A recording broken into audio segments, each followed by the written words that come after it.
On to this lecture. This is about one of my greatest heroes, Sir Ernest Shackleton, and I've named the lecture Beyond Endurance, and I think you'll understand why. So Shackleton was born in February 1874 in County Kildare in Ireland. He was the second of 10 children, the first of 2 sons in the family. His brother Frank later got into a little bit of trouble. He was a prime suspect in the theft of the Irish Crown jewels, a crime that has never been solved. But when Shackleton later became famous, the chief detective from Scotland Yard in charge of that investigation later cleared Frank Shackleton of any wrongdoing at that time.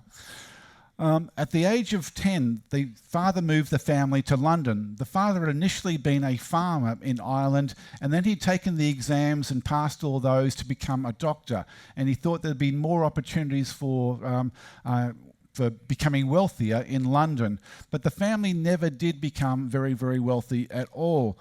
And at the age of 16, because the family couldn't afford to send young Ernest to a maritime college, he started an apprenticeship at sea before the mast.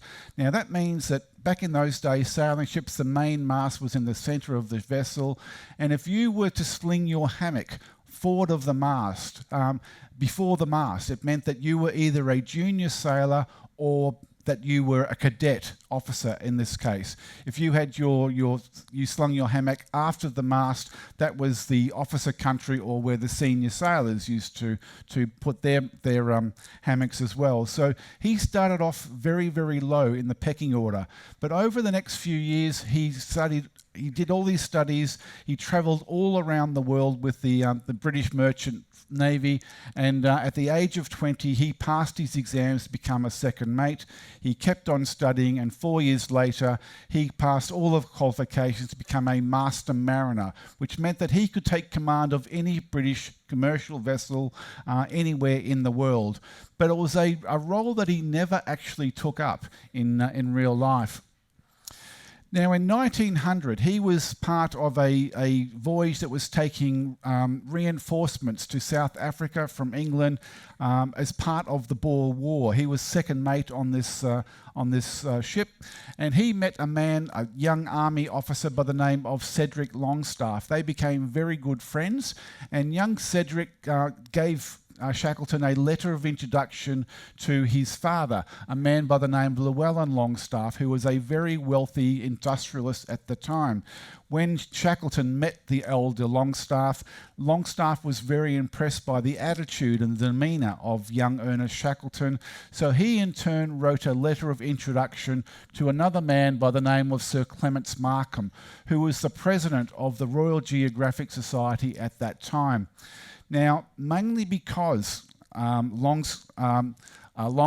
was the chief financial backer of an expedition that was heading out to Antarctica, young Ernest Shackleton, because of that recommendation, was made third officer for the Discovery Expedition, part of the National Antarctic Expedition. And that was going to be commanded by a man by the name of Captain Robert Falcon Scott, who obviously becomes famous later on. Now, this is a great quote about Antarctica, and probably not one you want to hear right now, considering where we are, but surrounded by 1,000 miles of the worst seas in the world, the underbelly of our planet, Antarctica, was never really relatively unknown by mankind at that time. And the 3 million square miles of Antarctica, there isn't a single tree growing or even a blade of grass anywhere on that continent. And around the continent, you have all the ice flows of Antarctica, and around them, as it says, the worst oceans anywhere in the world. And just, I've shown you this before, but just to give you another idea, this is a map of the United States, the continental United States superimposed on Antarctica.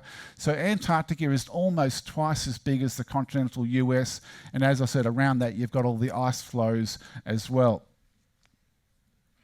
Now, this Discovery expedition, it was It was going down to the Antarctic to be a forerunner for future attempts to get to the pole. It was going to be a scientific expedition as well as a way of trying to find information about getting to the South Pole. And the officer in charge is this man here, that's Scott, and this is Shackleton, the third officer over here. Now, they departed London in July 1901 and reached McMurdo Sound in Antarctica about 6 months later.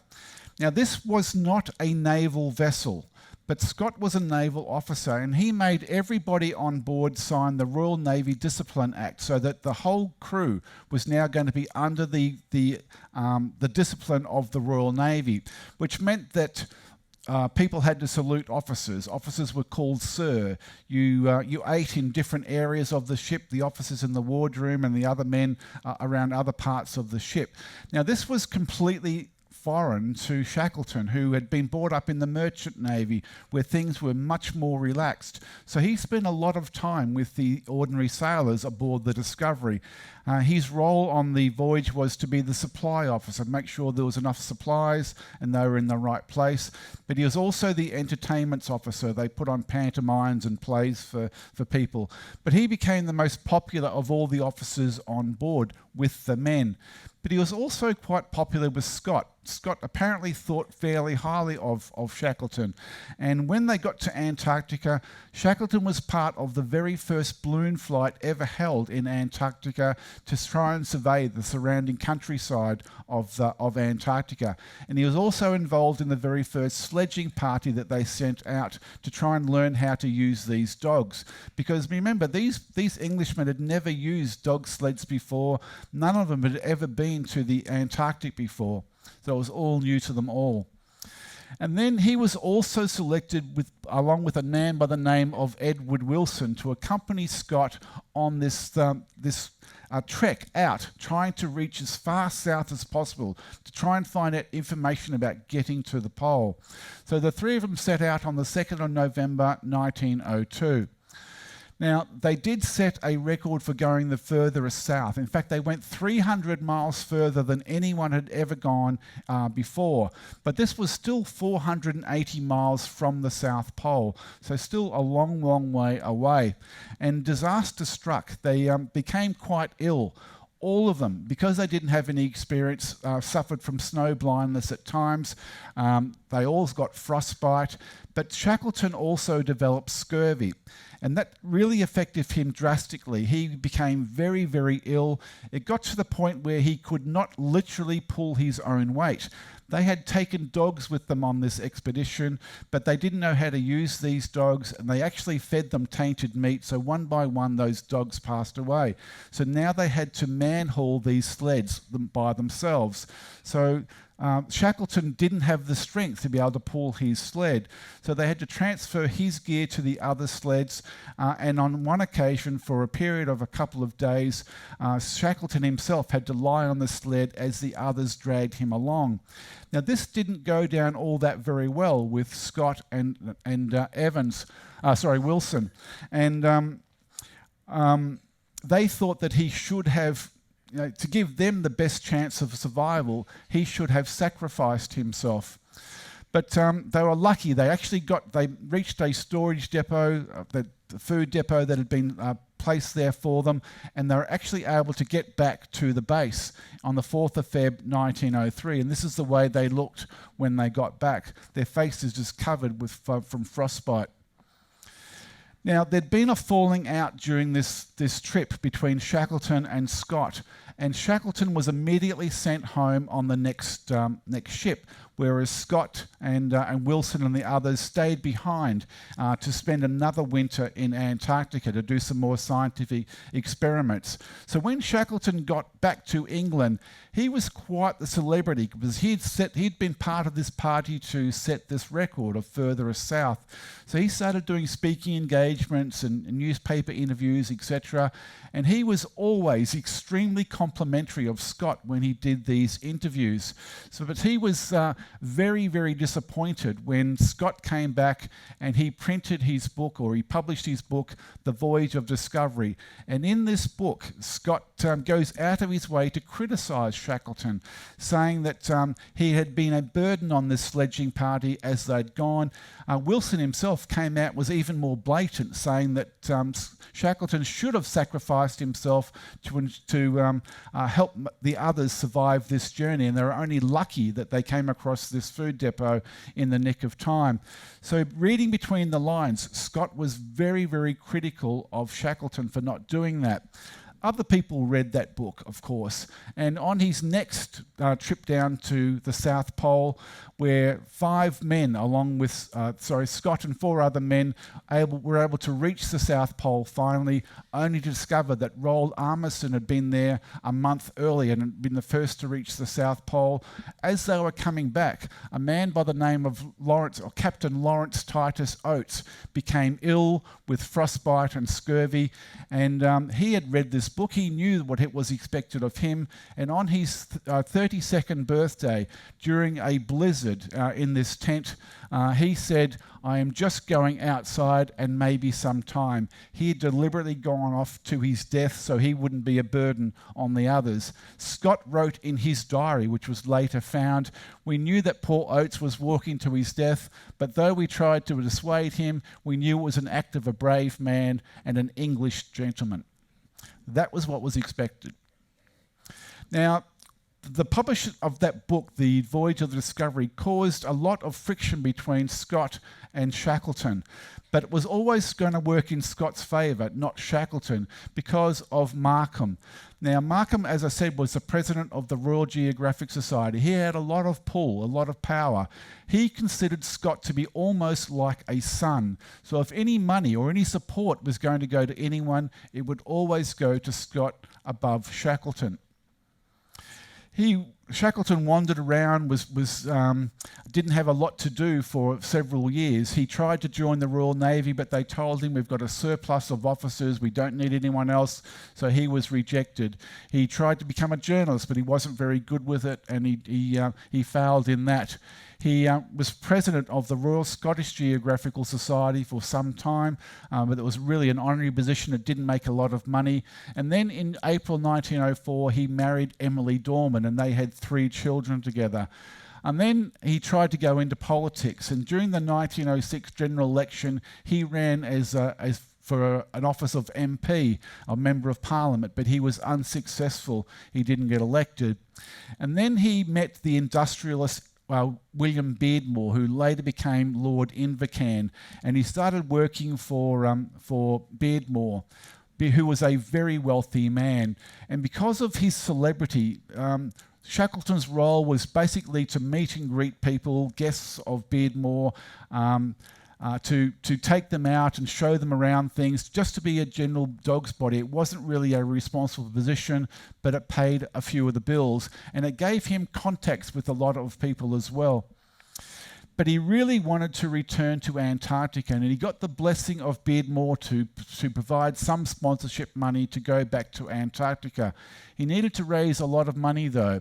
He submitted plans in 1907 to Markham and the Royal Geographic Society, saying that he wanted to go back to Antarctica.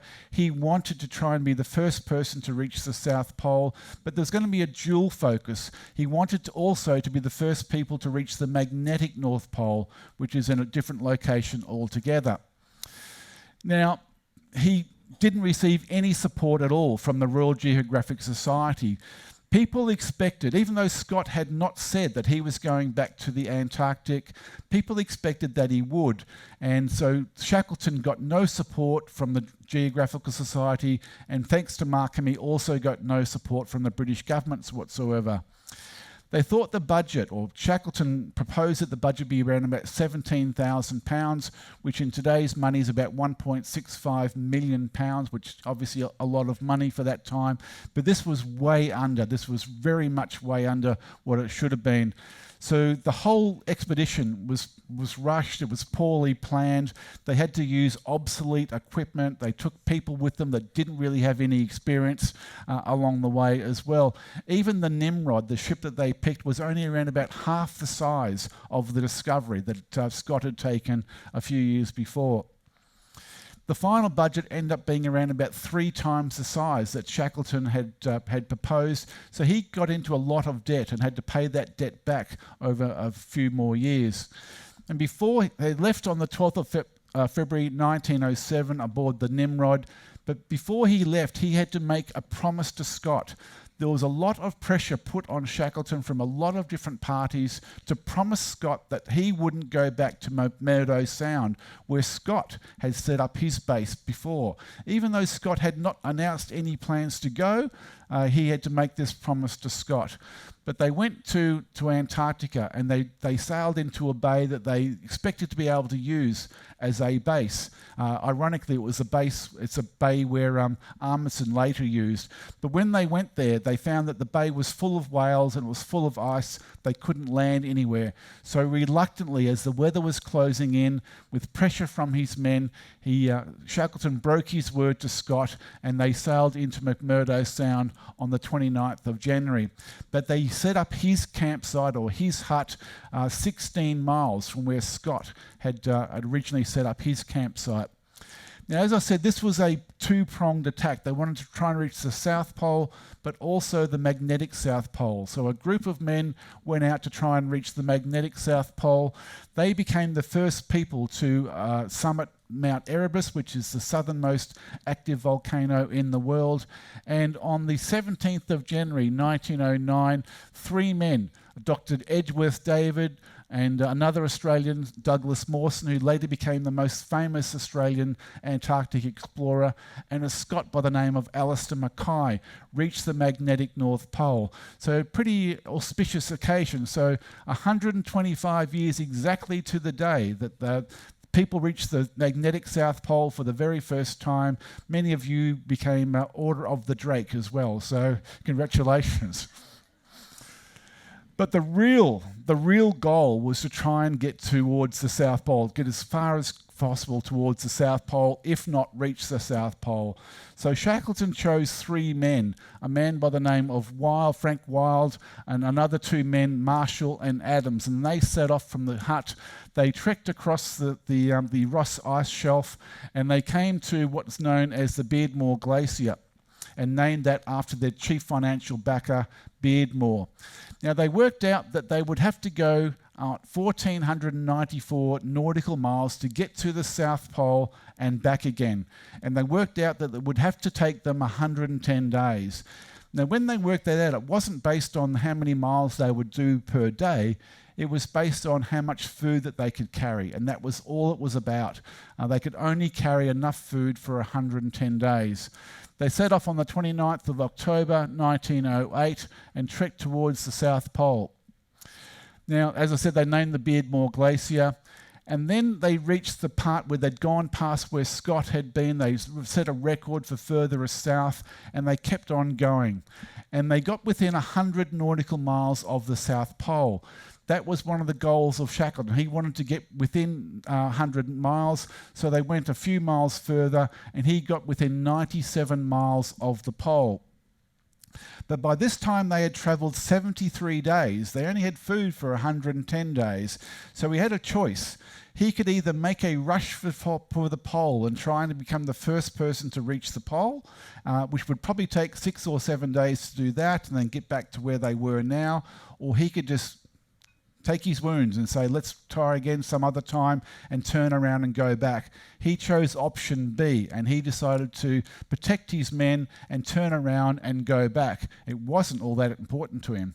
But on the way back, they became very, very sick. The rations got down to such a level that they only had 2 hardtack biscuits each per day to sustain themselves, along with some tea that they were able to brew up.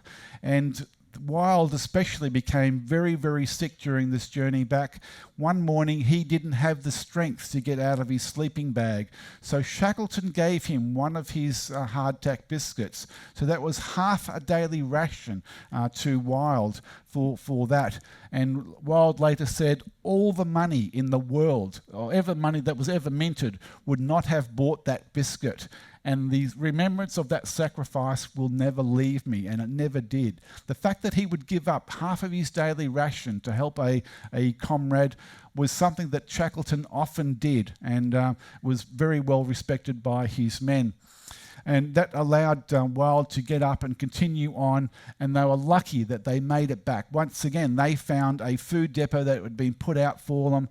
They found that on the 23rd of February. They were able to eat to their heart's content and made it back to the Nimrod on the 28th of February. And these are the pictures of the four men were there. A few years ago, we called into Port Chalmers in New Zealand aboard a ship. We went on a tour in the morning, and then that afternoon my wife and I decided we'd stretch our legs and have a look around.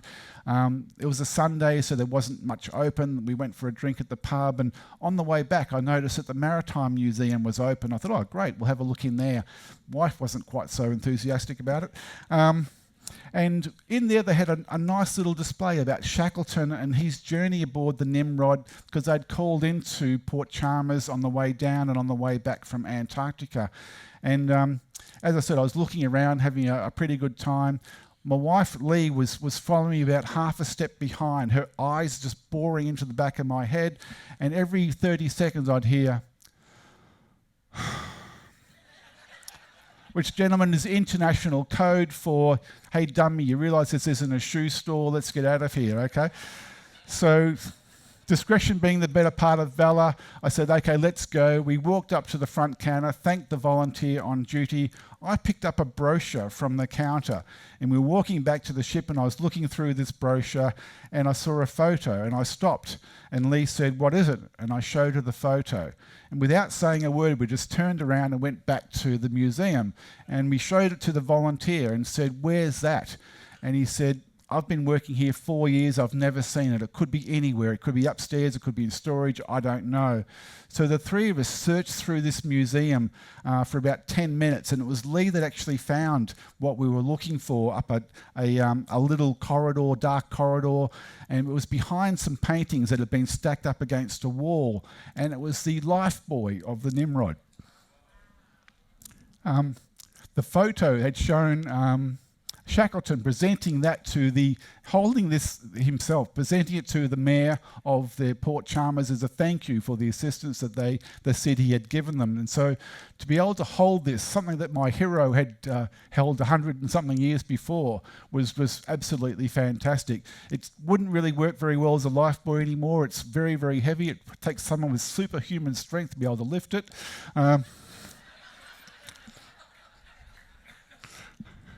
But yeah, it was a fantastic experience. So when they got back to England, there was a great reception waiting for them on the docks at London. Scott and Markham came down to the jetty to welcome Shackleton back, and publicly they were full of praise for Shackleton and what he had done. But privately, and with a lot of people, they said that this was crazy. He was within 100 miles of the pole. If he was a real Englishman, he wasn't, he was Irish, but if he was a real Englishman, he would have gone to the pole and claimed that victory for England or for Britain at that time. So they were quite critical of him, and when that got back to Shackleton, it hurt him. But he said to his wife, a live donkey is better than a dead lion, which is quite true. He was very much in debt at this stage, and he had to do a lot of speaking engagements. You know what it's like, you've got to make a buck somehow. And he travelled around the country, giving these speaking engagements, trying to raise money to get rid of his debts. He did receive a knighthood for his efforts, and he did receive a gold medal from the Royal Geographic Society, but Markham made sure there was a smaller gold medal than Scott had received for his trip as well. So sour grapes. And eventually he received a £20,000 government grant to pay off a lot of those debts. He wrote a book about his experience, The Heart of the Antarctic, and that also helped. That became a bestseller and helped to pay off those debts as well. Now, in the meantime, in 1911, the great Norwegian explorer Amundsen had reached the South Pole, and he had made it back alive to tell of his experience. And of course, Scott went and reached the South Pole a month later, but was never able to make it back alive. But now the pole had been conquered. They needed another challenge, and so they just. Oh, by the way, when they went to back in 2010, they went to Shackleton's hut and as part of a New Zealand expedition, and they found some cases of whiskey there that was still in good order. The distillery that had made that whiskey had long closed down. So they sent some bottles of the whiskey and the brandy and the rum to a scientific lab. They were able to work out what the recipe was for these drinks. So they sent that off to a distillery, and they now make Shackleton rum. And the proceeds of it go to the New Zealand Antarctic Heritage Fund. So the more you drink, the more you're contributing to charity. It's not a bad drop either. So they needed another challenge, and the challenge that came to mind was to do a crossing of Antarctica from north to south. And this is the challenge that Shackleton set himself. He was going to take his vessel, the Endurance, and go up into the Weddell Sea at the top of Antarctica, and he was going to lead a party all the way down through the South Pole, down to the south, where another vessel, the Aurora, would have gone to, and the men on the Aurora were going to set food depots all the way up to the South Pole so that Shackleton's men could use those food depots to get south. And this was going to take 1,800 miles on this journey. I showed you the size of Antarctica compared to the United States before, so you get an idea of the scope of this journey. He decided to recruit 56 men, and that was going to be 28 men per ship, so 28 for the Endurance, 28 for the Aurora, and he put an ad in the paper, and the ad said men wanted for hazardous journeys, small wages, bitter cold, long months of complete darkness, constant danger, safe return doubtful, honour and recognition in case of success. So how could you turn a job like that down?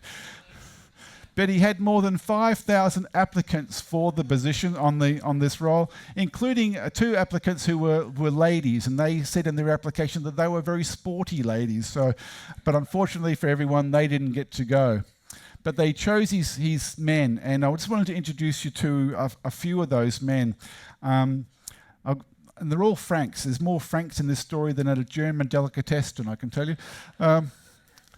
Frank Worsley was a New Zealander who was going to be the captain of the Endurance, and he was a wonderful, wonderful sailor, a natural sailor. Frank Wild was the man that had been with him on that last expedition, and his right-hand man. He had to Frank Wild with him, and Frank Hurley, who was an Australian photographer, who went on to do some outstanding photographic work on this expedition as well. But also someone who went along was Mrs. Chippy, the ship's cat. Now this was the cat that belonged to the carpenter, a man by the name of Harry McNeish.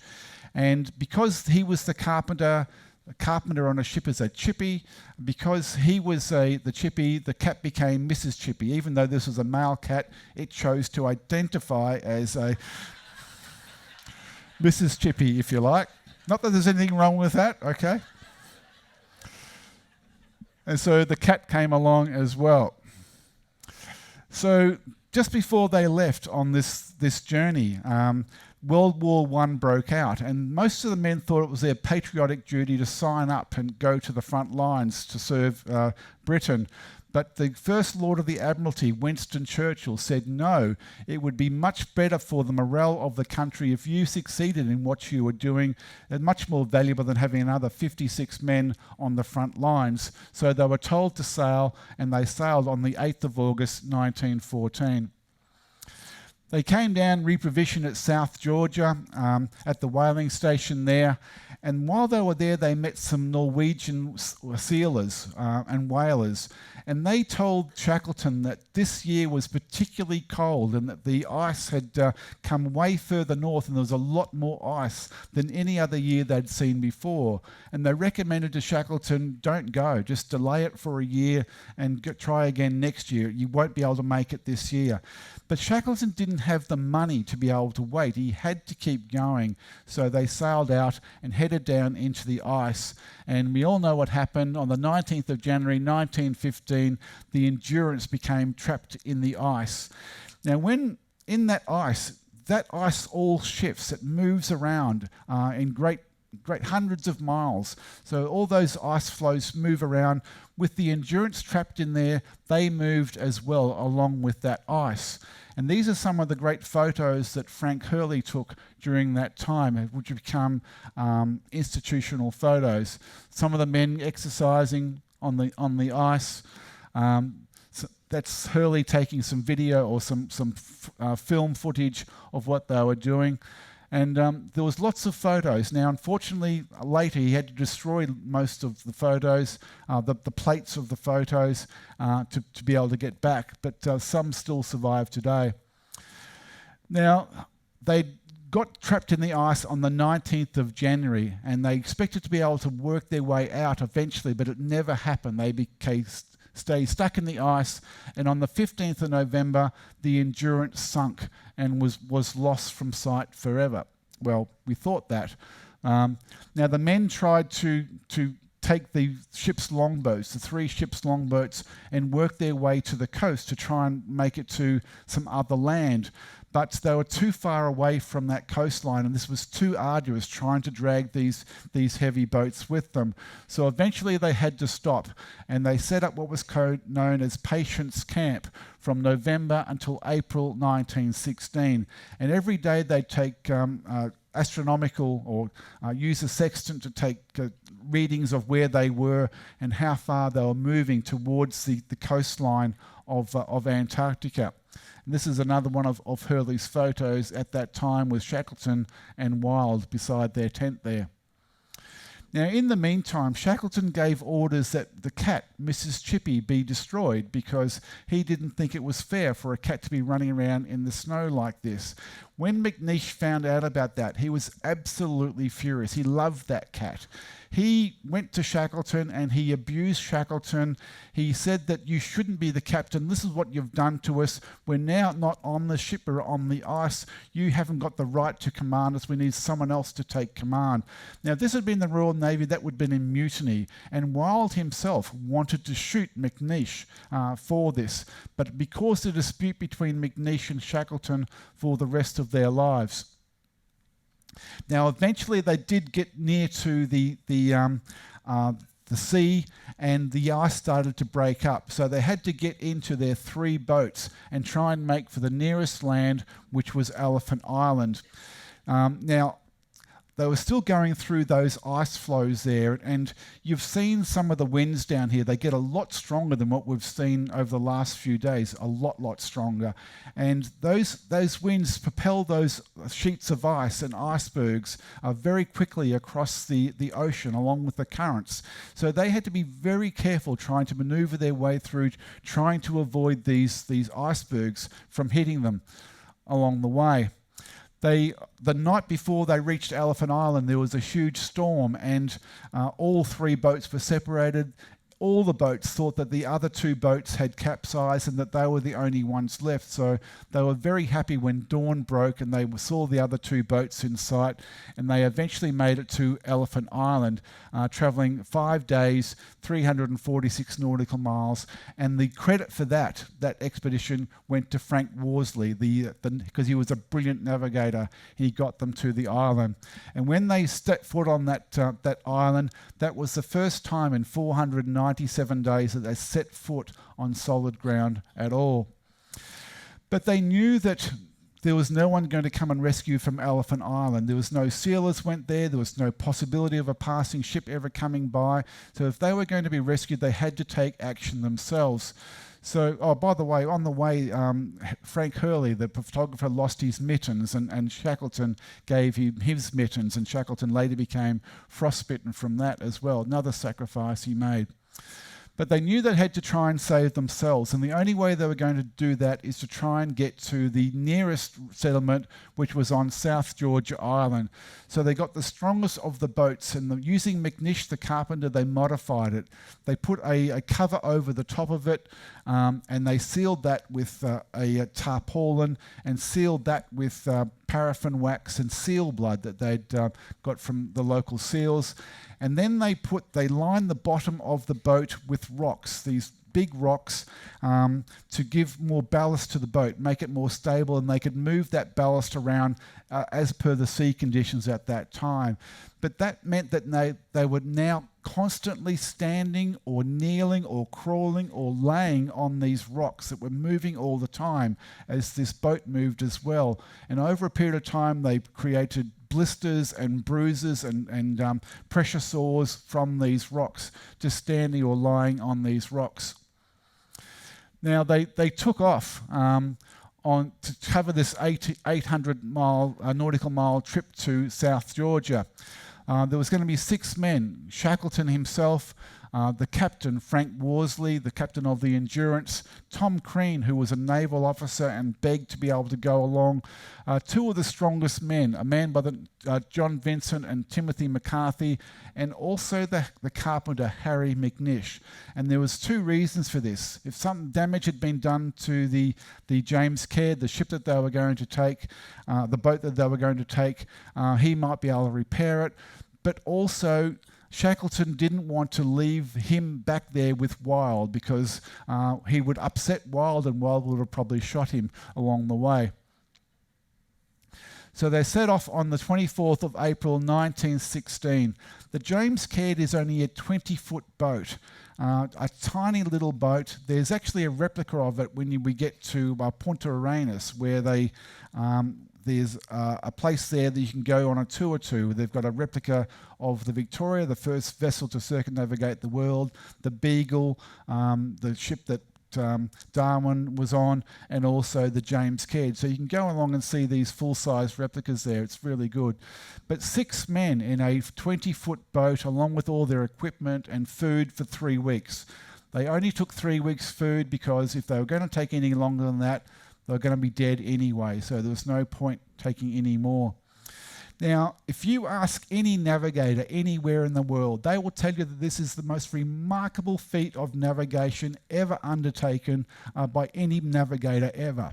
They had to go to a dot in the Atlantic, 800 nautical miles away. If you were off by just a degree during this trip, you would sail right past South Georgia.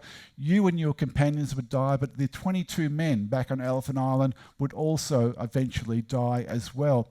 And it all came down to Frank Worsley. He was a brilliant navigator. Now, there was no GPS and things back in those days. You had to use a sextant. And to use a sextant, you have to line up the horizon along with a celestial object. In the northern hemisphere, you'd use the North Star or the sun, but in the southern hemisphere, we don't have a southern star. So it's usually the sun and the horizon. That's difficult enough to do on a ship like this, where you can go up on the bridge and you can try and stay steady and look at the horizon and the sun. But on a 20-foot boat, as soon as they left the beach, they were lost in the swells of these storms through these waters. For the whole 15-day trip, they only saw the sun and the horizon twice during that time. And both times, Shackleton had to hang on to Worsley, who was backed up against the mast of the vessel, hold him, pin him to the mast so he could try and take this sighting with a sextant. And then once you've got the angle between the horizon and the celestial object, you've got to do some mathematical calculations in your head, quite complex mathematical computations to work out exactly where you are. which is difficult at the best of times, but you're freezing cold. You've been wet for 2 weeks. You're freezing. You're in the South Atlantic, for crying out loud. You've had no food. The only sleep you've had was being on rocks where you haven't really slept. You've passed out. And you've got to do these mathematical calculations in your head. But he did it. It was just quite incredible. But they reached they saw in the distance, right in front of them after 15 days, the Fortuna Glacier dead ahead. But before they could reach there, a storm broke out. In fact, a hurricane broke out, and they were stuck in this hurricane for 2 days. There was a freighter on its way to a 500-ton ship on its way to South Georgia, who foundered in that storm, sunk with the loss of all hands, and that was only 50 miles away from where they were. But eventually, after the storm passed, they were able to reach the island, and they pulled the James Caird ashore on the 10th of May 1916 after this incredible voyage. But they were on the wrong side of the island to the whaling station. They couldn't relaunch the boat through the swells and try and get around because the winds weren't in their favour. So they only had one choice, and that was to try and make their way across the South Georgia island, which is something that had never ever been done before. Now, they had no idea where they were going. They had no maps, of course, or anything like that. The only equipment they had is they got some screws out of the James Caird and they screwed them through the soles of their boots. They had a hammer that McNeish had, and they put a piece of metal over it and tied that onto it to act as a ice axe of some sort. And the only other thing they had was a piece of rope around about 50 feet long. And they set, the three of them, Shackleton, Worsley and Crean, set off on this incredible journey across the ice. They became frustrated because they got lost on several occasions and had to backtrack and keep finding their way. And this was 36 hours of travel with no sleep whatsoever, travelling 32 miles across the island. At one stage, they were on top of a mountain, and with darkness closing in, they knew that they would freeze to death if they stayed there. They had no choice. They had to coil the rope up, and they sat on the rope and they tobogganed down this mountain, not knowing whether they're going to fall into a crevasse or off the side of the mountain. But eventually, after 36 hours, they've heard the 8 o'clock steam whistle of the whaling station at Stromless Bay, and they'd actually made it. So they got there on the 20th of May 1916. Shackleton immediately got a boat and went around to the other side of the island and picked up the other 3 men from around there. Now, in October 1955, a British explorer, a mountaineer by the name of Duncan Cass, tried to replicate this trip across the island. He was actually the very first person, because others had tried, to get across, follow the route of Shackleton. And this was with modern equipment. We knew where he was going. He had all the modern clothing and everything. And he said it was just the most incredible thing that he had ever done. And he said, I don't know how they did it, except they had to, which is quite right. And then they had to try and get back to the men on Elephant Island. And this took a very frustrating 4 months.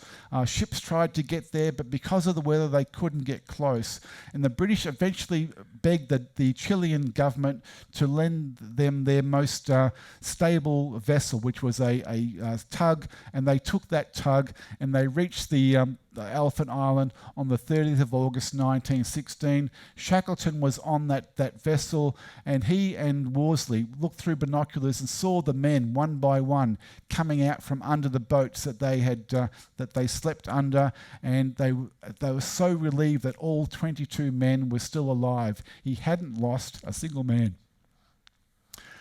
Now, during the 4 years of World War II, this headline was the only one in that 4 years that didn't relate to the war, the World War I, and it told about this great trip of Shackleton's.